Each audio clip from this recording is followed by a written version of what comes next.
ఇక్కడే కొట్టేసుకుంటుంటాయి. ఈ చెయ్యికి ఈ చెయ్యి మీద కోపం వచ్చి, ఈ చెయ్యికి ఈ చెయ్యి మీద కోపం వచ్చి కొట్టేసుకుంటాయి అనుకోండి. చూసిన వాడు పిచ్చాడండి ఆడు అంటారు. ఈ రెండు చేతులే ఉన్నాయి, ఈ చెయ్యికి ఈ చెయ్యికి ఎప్పుడన్నా దెబ్బలాట వచ్చి రెండు చేతులు కొట్టేసుకుని పోలీస్ స్టేషన్లో కంప్లైంట్ ఇచ్చిన వాడిని మీరు ఎక్కడన్నా చూసారా? కొట్టుకో. ఎందుకు కొట్టుకో అంటే రెండున్న ఈ కాలునో ఈ కన్నునో అలా ఏం కొట్టేసుకోవు.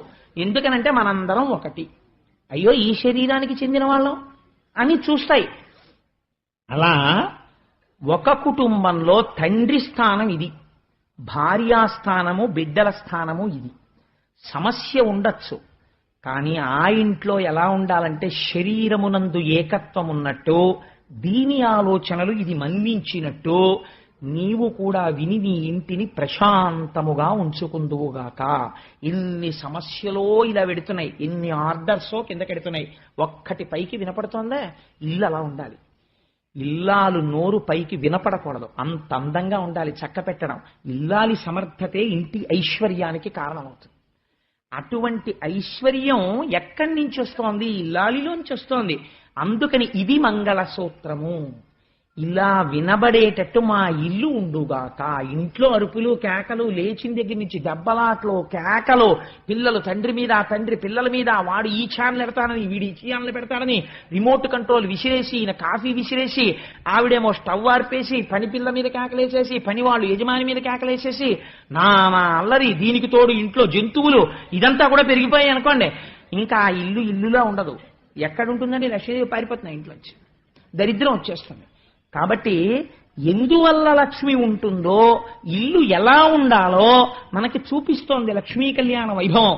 అందుచేత మహానుభావుడు కౌస్తభాన్ని ఇస్తే దాన్ని ధరించి శ్రీమన్నారాయణుడు లక్ష్మీ సహితుడయ్యాడు. అయితే మీరు ఒక్క మాట నేను మనవి చేస్తాను.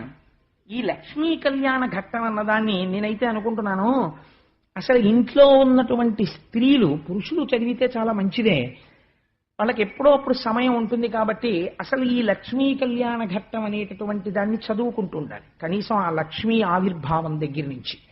కానీ ఏమండి, పద్యాలు మేము చదువుకోలేం కదా, ఇవన్నీ ఎలా కొరుకుడు పడతాయి ఇన్ని పద్యాలు అని అనుకున్న వాళ్ళ కోసం నేను ఎప్పుడో ఒక దశాబ్దమో 2 దశాబ్దాల క్రితం ఒక మహాపురుషుడు భాగవతంలో ఎలా ఉందో అలా యథాతథమైనటువంటి లక్ష్మీ కళ్యాణ ద్విపద రచన చేశారు ఒక ఆయన. ఆ ద్విపద ఎంత గొప్పగా రచించారంటే అది చదువుకోవడానికి 5వ క్లాస్ పాస్ అయితే చాలు.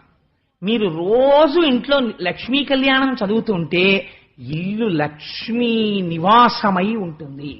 అటువంటి ద్విపద మీకు ఒక్కసారి మనవి చేస్తాను. ఆయన యొక్క రచన వైశిష్ట్యాన్ని మీరు పరిశీలన చెయ్యండి, ఎంత అందంగా రచించారో దాన్ని వినండి ఒక్కసారి. పాలమున్నీటిలో పడవంపులతగా పసివెన్న ముద్దగా ప్రభవంబు నొంది, కలుములు వెదజల్లు కలికి చూపులకు మరులంది మధువుకై మచ్చికలట్లు, ముక్కోటి వేల్పులు ముసురుకొనంగా తలపులో చర్చించి తగ నిరసించి, అఖిలలో కాధారు నిగమ సంచారు నతజనమందారు నందకుమారు, వలచివరించిన వరలక్ష్మి గాథ సకల పాపహరంబు సంపత్కరంబు. ఇది వివరించక్కర్లేదు కదండి, మీకు అర్థమైపోతోంది. పాలసముద్రంలోంచి పుట్టినటువంటి లక్ష్మీదేవిని చూడగానే మరులు పొంది మధువుకై మచ్చికలట్లు, తేనె కోసం ఈగలు వాలినట్టు లక్ష్మీదేవి వంక చూస్తుంటే తాను మాత్రం శ్రీమన్నారాయణుని మెడలో వరమాల వేసిన లక్ష్మీదేవి యొక్క కళ్యాణ ఘట్టాన్ని ఎవరు చదువుతున్నారో వారికి సకల పాపహరంబు సంపత్కరంబు, వారికి పాపములు పోయి సంపత్తి కలుగుతోంది.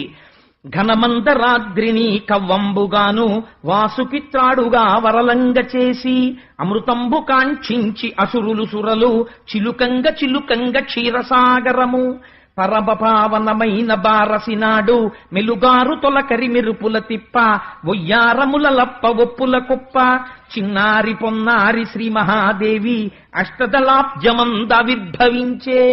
మీకు అర్థమవుతోంది అనుకుంటున్నాను. పాలసముద్రంలో మందరగిరికి వాసుకిని పెట్టి తిప్పుతుంటే అందులోంచి అష్టదళ పద్మంలోంచి లక్ష్మీదేవి ఆవిర్భవించింది.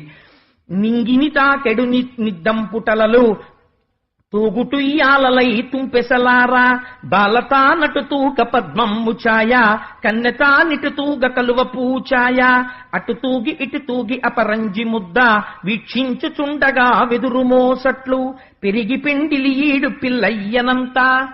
ఆ తల్లి పుట్టి పుట్టగానే